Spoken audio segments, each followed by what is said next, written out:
మంత్రులకు చంద్రబాబు నాయుడు గారు క్లాస్ తీసుకున్నారా? క్యాబినెట్ భేటీలకి సంబంధించి ఖచ్చితంగా వాళ్ళ సొంత పత్రికలు అంటే సొంత పత్రికలు అయినా అనుకూల పత్రికలైనా రాస్తున్నది చూస్తా ఉంటే అవునని అనిపిస్తుంది. అన్ని విషయాల్లోనూ అంటే ప్రధానంగా మద్యం కుంభకోణానికి సంబంధించి అయితే మంత్రులను ఎవరిని మాట్లాడొద్దు అన్నారట. దీని గురించి అనవసరంగా బయట ఎలాంటి వ్యాఖ్యలు చేయొద్దు. ఎందుకంటే మద్యం కుంభకోణంపై దర్యాప్తు సంస్థలు నిష్పక్షపాతంగా, స్వతంత్రంగా ఒక పద్ధతి ప్రకారం దర్యాప్తు చేస్తున్నాయి.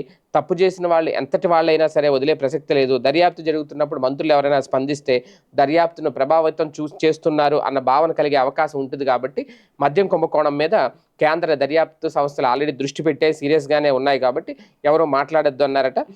అలాగే కొన్ని అంశాలకు సంబంధించి ఇప్పుడు వంట గ్యాసు ప్రజల్లోకి ఆ ఉచిత గ్యాస్ అనేది ఏడాదికి 3 సిలిండర్లు ఉచిత గ్యాస్ ఉంది కదా, దానికి సంబంధించి ఎంతమంది మాట్లాడారు, ఎంతమంది ప్రజల్లోకి వెళ్ళారు, ఎవరు ఎంతమంది వాళ్ళ ఇంటికి వెళ్ళి కూర్చొని మాట్లాడారని కూడా మంత్రులను అడిగారట. ఎందుకంటే వాస్తవానికి మొన్న మధ్యన ఆయన పౌర సరఫరాల శాఖ మంత్రి నాదెండ్ల మనోహర్ గారు వెళ్తే వేరే సందర్భం అనుకుంటా చాలామంది అడిగారంట మాకు డబ్బులు పడట్లేదు అనేది. ఆయనేమో అంతకుముందే మొత్తం మేము డబ్బులు వేసేసాం, ఒక విడత అయిపోయింది, రెండో విడత మొదలైంది. తర్వాత ఏం జరిగిందో ఏం మాట్లాడుకున్నారు, తర్వాత మొన్న చంద్రబాబు నాయుడు గారు లేదు ఇక్కడి నుంచి ముందే డబ్బులు వేసేద్దాం అన్నారు.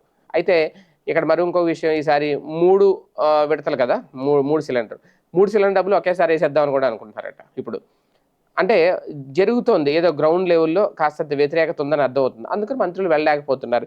కాకపోతే అది కూడా అడిగారట. మొత్తానికి అందరూ వెళ్ళాలి మంత్రులు.